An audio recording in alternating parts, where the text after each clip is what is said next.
dhe ata të cilët Allahu Azza wa Jall i përzgjodhi dhe ishin më të dalluarit dhe pejgamberi jon sallallahu alaihi wasallam i emërtoi si gjenerata të arta, ku tha pejgamberi sallallahu alaihi wasallam khairul quruni qarni, gjenerata më e mirë është gjenerata ime.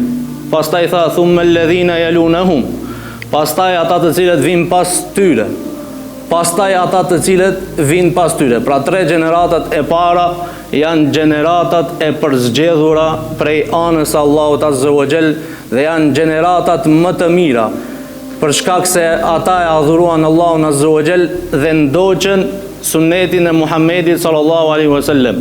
Andaj siç e përmendi edhe hoxha se Muadh ibn Jabali rahimahullahu taala shpesh herë e ulte dikën prej shokëve të pejgamberit sallallahu alaihi wasallam dhe i thonte eja të besojmë një çast. Pra eja ta përkujtojmë Allahun Azza wa Jall dhe të na shtohet besimi dhe imani.